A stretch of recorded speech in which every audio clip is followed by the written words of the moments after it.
ચાલો મિત્રો, આ ધીમા વરસાદમાં આજે આપણે પ્રકૃતિની મજા માણીએ. જુઓ કેવો લીલોછમ લીમડો થઈ ગયો છે, સરગવો જો કેવો ખુશખુશાલ થઈ ગયો છે. હેપીનેસ માત્ર માણસો પાસે જ ન મળે હો. ક્યારેક તમે બહુ દુઃખી હો, બહુ ડિપ્રેશનમાં આવી ગયા હોય કે ગમતું ન હોય, ત્યારે પ્રકૃતિની નજીક જાઓ, ઝાડને અડો, પાંદડાને અડો, ફૂલને તોડો, પ્રકૃતિની નજીક બેસો, તો પ્રકૃતિ તમને હેપીનેસ આપે, પોઝિટિવિટી આપે, આનંદ આપે. એટલા માટે માણસો પાસે સુખ છે એવું નથી. પ્રકૃતિ જેટલી તમને આનંદ ને ખુશી આપે છે ને, એવું તો કોઈ વ્યક્તિ પણ નથી આપી શકતો. સવારમાં ખુલ્લા પગે રસ્તા પર ચાલો, ધરતી માતાનો આભાર માનો. આ પ્રકૃતિ જો તમને ફળ ફૂલ કેટલું આપે છે, એ લાકડા આપે, એના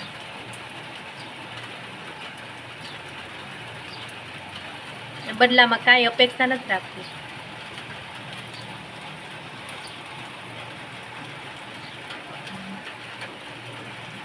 પ્રકૃતિ પાસેથી આ જ શીખવા જેવું છે.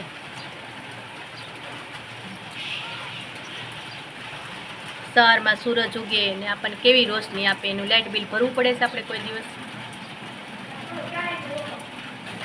જે વસ્તુ આપણને સરળતાથી મળે ને એની આપણને કિંમત જ નથી.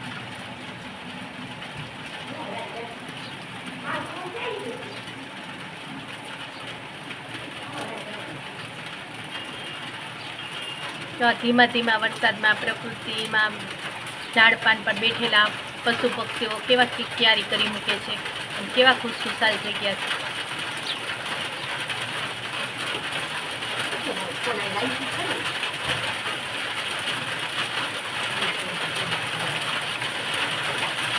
ચાલો આ વરસાદમાં આપણે હેપીનેસ મેળવવા માટે પ્રકૃતિ નજીક રહીએ, વરસાદમાં નાહવા જઈએ.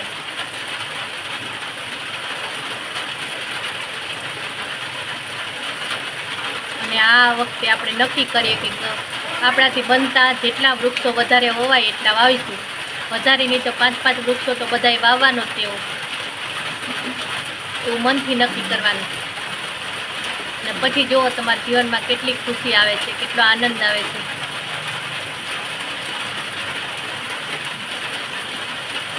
જેવું ક્યારેય તમે અનુભવ્યો ન હોય ને એવો આનંદ તમે અનુભવશો. એટલી પોઝિટિવિટી આપશે ને આ પ્રકૃતિ તમને.